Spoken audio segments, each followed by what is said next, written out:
কর্তব্য হলো অবিলম্বে যেন আমরা গুনাহ থেকে তওবা করে সঠিক জায়গা দাঁড়িয়ে থেকে আমার খোদাকে রাজি করে নবীকে রাজি করে এই দুনিয়া থেকে কখন কাউকে যেতে হবে বলা খুব দুষ্কর বেরাদারান ইসলাম। মৃত্যুর পরে এমন একটা আমরা জায়গায় গিয়ে পৌঁছাবো যে জায়গাটা আপনার পক্ষের কেউ থাকবে না, আপনার পক্ষে কেউ থাকবে না। আপনার নিজের চক্ষু আপনার বিপক্ষে সাক্ষী দেবে, আপনার হাত আপনার বিপক্ষে। আজকে তো আমরা বলি আমার ফ্যামিলি আমার সঙ্গে নেই, কেউ বলে আমার বউটা আমার সঙ্গে নেই, আমার ছেলে আমার সঙ্গে নেই। তখন নিজেকে আমরা ভেঙে ফেলিয়ে সবার এই জন্য কত কি করলাম, অথচ আজকে আমার পক্ষে কেউ আসছে, দুঃখ লাগে বেরাদারান ইসলাম।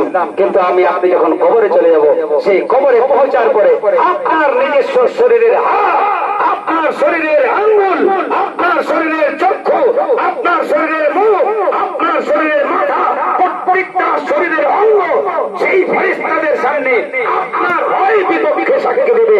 খোদা এই আঙ্গুল দ্বারা মানুষকে অত্যাচার করে মেরেছে, এই হাত দ্বারা সুদ দিয়েছিল, এই হাত দ্বারা মদ খেয়েছিল, এই মুখ দ্বারা মদ্যপান করেছিল, এই মুখ দিয়ে মিথ্যা কথা বলেছিল, এই নামাজ পড়েনি, রোজা করেনি। আপনার অঙ্গগুলো আপনার বিপক্ষে সাক্ষী দেবে। এত বড় আফসোস, এই আফসোসের জায়গা সেই কবরে। কারণ আপনার যখন কেউ পার্শ্বে থাকবে না, বলুন আপনি আমি দুনিয়াতে তো দেখি কেউ যখন পার্শ্বে থাকে না মানুষটা ভেঙে পড়ে, তখন একটাই কথা বলি আমার খোদা যা করে।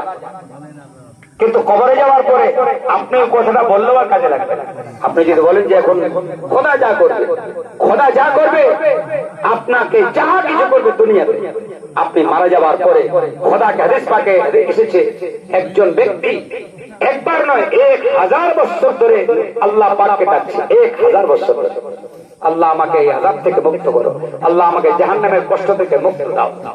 1000 বছর ধরে আমার খোদাকে ডাকে। তো জাহান্নামের যে দারোগা, সেই জাহান্নামের দারোগা 1000 বছর পর উত্তর দিয়ে বলছে, খবরদার আসামি চুপ কর, আমার খোদা তোমার মতো পাপিষ্ঠর উত্তর দেয় না, তুমি পাপ করে এসেছো তাই তোমাকে শাস্তি নিতেই হবে। উত্তর কে দিল? জাহান্নামের দারোগা।